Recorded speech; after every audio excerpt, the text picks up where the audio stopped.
Huntington is under new leadership, but the change comes from success.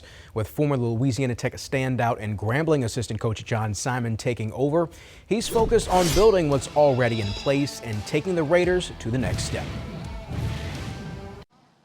Adjusting to a new head coach isn't easy.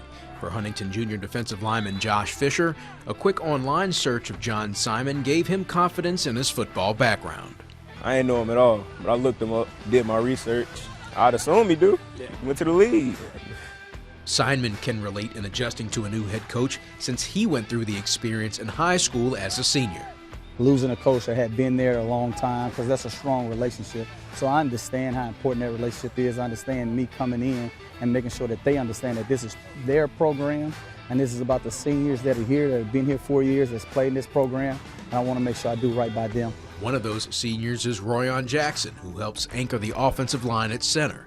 He believes players are catching on to the new philosophy. He taught us a lot in the little time he's been here. We've advanced so much as a team just from him being here this long. While some are just learning about Simon, others are familiar, like transfer Nate Green. His dad shares a connection with the former Louisiana Tech running back. He knew my dad because they used to play high school ball against each other. They very close friends. So I've been knowing him since I was younger. So it's like I've been knowing him.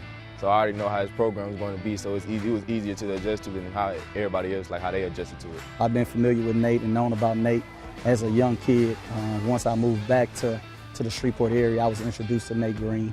And it was just great, the perfect timing, right, that he was already in school here, already enrolled here by the time I was hired and accepted the job.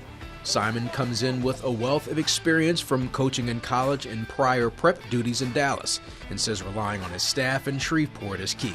Our strength is in our staff and pouring into the kids, because we don't have a ton of seniors, we don't have a lot of kids that experience, but what we do have is a lot of kids that are buying in. We do have a lot of coaches that are buying into the program.